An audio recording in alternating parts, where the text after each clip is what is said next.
Pompey Sound, your hourly update from Fratton Park, sponsored by Piglet's Pantry, the home of award-winning and handmade food on the South Coast. Portsmouth's championship return has been a triumph, with the club comfortably avoiding relegation back to League One. While survival was their modest initial target, they've exceeded expectations and secured their spot with games to spare. The journey wasn't always smooth sailing under John Mousinho. Early season struggles had fans biting their nails, but the team found their rhythm, particularly at Fratton Park, where they turned their home ground into a fortress. Mousinho's success hasn't gone unnoticed, with several championship clubs reportedly eyeing him up as their potential next manager. However, Portsmouth's chief executive Andy Cullen has moved to squash any transfer rumours, confirming they haven't received any official approaches for their 39-year-old boss. "We couldn't be happier with John's work," Cullen told reporters. "He's now the second longest-serving manager in the championship, and we feel incredibly fortunate to have him." While success always attracts attention in football, John's completely committed to Portsmouth, something we recognised with a new contract last September.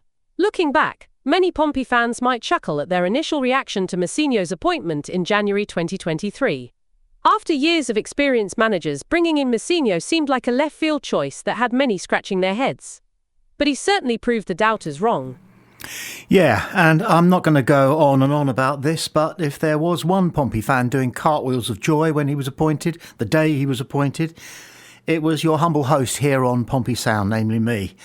Simply because I was brought up in a place called Feltham in West London, and our next door neighbours were the Mousinhos. And their lad was the same age as me. We went to the same school. We ended up in the same class. We played football together at lunchtimes. He was very, very good, but he was organised and he was quietly ambitious, was John Mousinho's dad.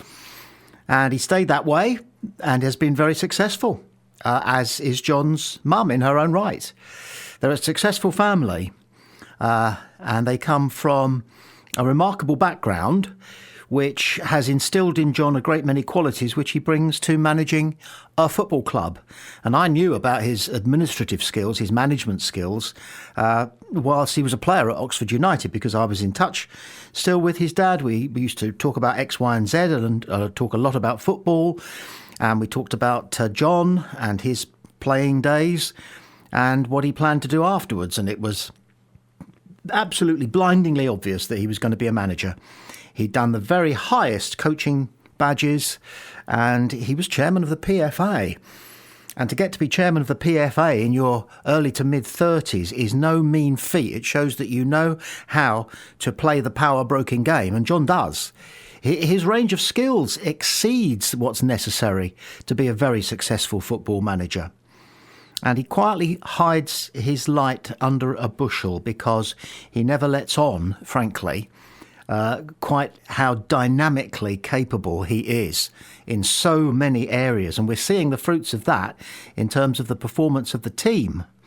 But the whole of the Mousinho family know how to get the job done, and he does. And I don't believe he's going anywhere. If I was told, and I wouldn't be told, I don't think, something as earth-shattering as that on a sort of friends basis, because I go to Pompey games now with John's dad, which is fantastic. And would he tell me if John had had an offer? I think he might, knowing full well that I wouldn't pass it on until it became official. I don't think he would even consider an offer from one of what we used to call the Big Six. The idea of him going to West Brom is hilarious. Why would he downgrade? I mean that with a straight face. Why would he downgrade to West Brom? With so much of what he's got going at Portsmouth, he loves the place, his family are settled, they love the place. I could tell you how much they love the place, but you presumably have a great affection for it as well, perhaps a lifelong affection for it. But you can discover that affection a bit later in life, as I did, because I moved from being a Fulham fan, our nearest team, the Mousinhos were Spurs fans, just for the record, to becoming a Pompey fan. And deep, bite me, and I do bleed a shade of blue, for sure. So it can be done.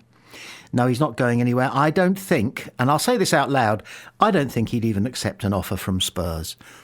because I think he would know that he's still got some reputation yet to build, because he would be managing players with far better playing pedigrees than him.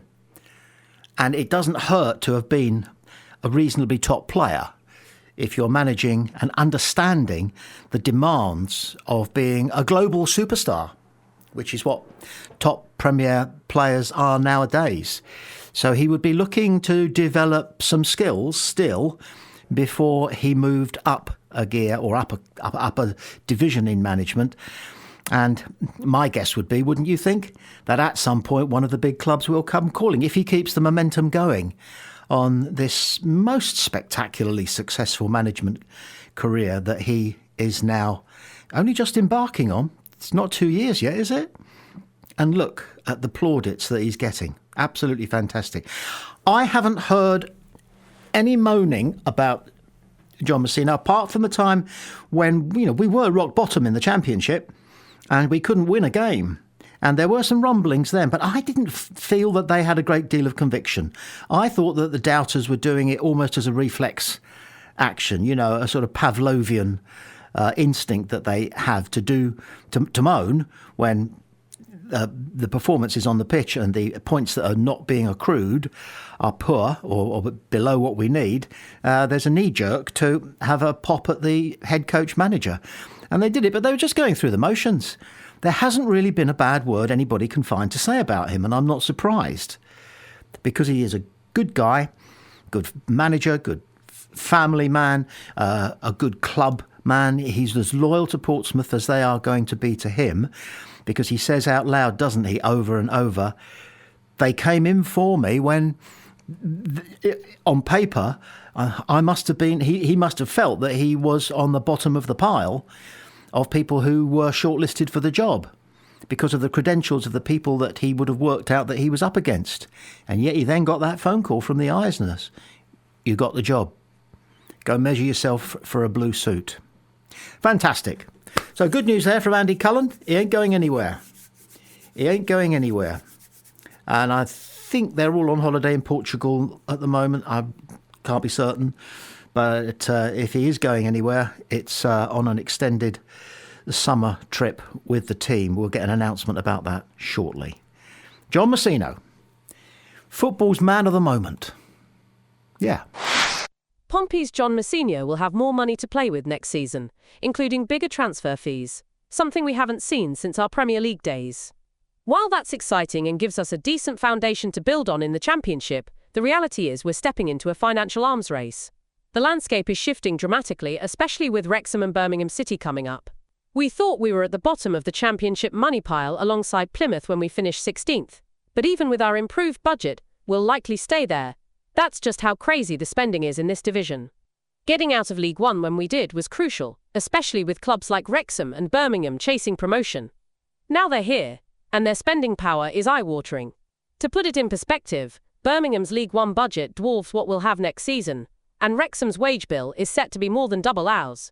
The usual suspects, Derby County, Oxford United, Preston North End, will still have more financial muscle than us. Even the League One playoff winners, Orient or Charlton, will likely be scrapping it out at the bottom end with us. There is one silver lining. Fewer clubs will be getting those Premier League parachute payments in 2025-26. Only 3 relegated teams will share that £1.6 billion pot. Sheffield United and Burnley are moving back up, Luton dropped to League One, and Leeds, Southampton and Leicester have all reset their payment cycles by winning promotion. Once you've been round the block a few times in football, you notice one recurring lament from certain football fans, which is there's too much money in the game nowadays. Well, I go back as far as the first £100,000 transfer, which, if I remember correctly, was a centre-forward called Fred Pickering, who was purchased by the then Moneybags club that was Everton. And that's the first time I heard the phrase, there's too much money in football nowadays. If you come back in 50 years' time, the money that there is in football right now will seem like the pittance that there was in football just, 50 years before. It's just the inexorable march of things, and you've just got to accept it, because it's never going to change unless, for whatever reason, football disappears. And I can't imagine football disappearing unless the entire population of planet Earth disappears. So it's here to stay, and it's going to get bigger, and there will be more and more money. And there are times when I kind of feel sorry for some of the big players of yesteryear who look at the salaries of players who, frankly, aren't as good as they were, and realise that if they'd been playing the game now, they'd be made for life before the age of 30. Although, it's interesting, isn't it, that some footballers just want to keep going and going and going, even though they've got enough to sit back, get a nice place in a sunshine country, go there 6 months of the year and soak up the sun and have a beer at 11 o'clock in the morning, come back to this country for the summer and the cricket and what's left of the football season, which you still like, but you were never a slave to it. That doesn't happen. Most footballers want to go on and on and on. I think sometimes that Alan Shearer, who may have earned more from Match of the Day and presenting football pundit programmes anyway, than he did when he was a player. He would have earned a lot as a player. But I have read, and it can't be verified, that he's on something like £360,000 a year for pitching up and offering his excellent insights on Match of the Day. I don't know what he earned when he was playing for Blackburn, wasn't it? And then was that lot down the road before, of course, and then Newcastle, his beloved Newcastle. But he would have been saying to himself, I would be a billionaire now. You know, if Haaland is earning what we understand to be £750,000 a week, did somebody tell me he's earning £750,000 a week, which is his salary for playing football, bolstered by his enormous sponsorship deals and appearance fees and commercial visual rights and all that sort of thing. And that's a sum of money he will never need. He'll have trouble spending it. In the excellent Secret Footballer's book, he talks about a player who didn't discover until he'd retired that he owned a 2-bedroom, 7-star luxury apartment in Saudi Arabia, was it, or Dubai or some such, which he was gifted as part of a deal to take him to one of his clubs from one of his previous clubs that he didn't know about. How are they going to spend their money? Well, they're going to go on earning it. And I kid you not, in 50 years' time, footballers will be earning the GDP of Qatar on a weekly basis. When I first went to America to do some sports coaching, I found out that an American baseball player with the wonderful name of Darryl Strawberry was earning £70 million a year. Okay? And I remember initially thinking that's gobsmackingly ridiculous. And then I realised that with the globalisation of football and the advance of football into America, eventually they will get used to it. Those sums of money that we're paying footballers now, and we're paying for footballers, we've got to find the transfer fee and then we've got to find the salary. I think the salary bill might outstrip the transfer bill considerably, but those monies are only going to increase and increase and increase.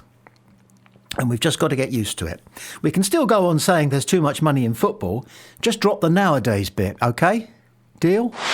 Millwall have reportedly held talks with Saudi Arabian boxing supremo Turki Al-Sheikh over a potential takeover of the South London club. That's according to the Mail Online, who have claimed discussions have taken place over a possible investment into the Lions. The 43-year-old has been the mastermind behind the huge growth in boxing in Saudi over the past 2 years, and is currently the chairman of the country's entertainment authority.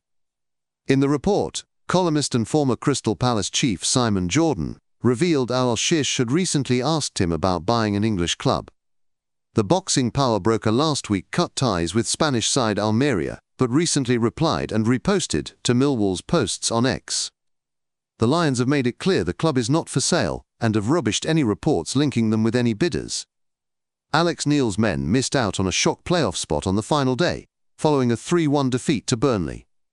Millwall finished just 2 points away from Bristol City in 6th and beat Pompey in both fixtures at Fratton Park and at the Den. All together now, 1, 2, 3. There's too much money in football nowadays.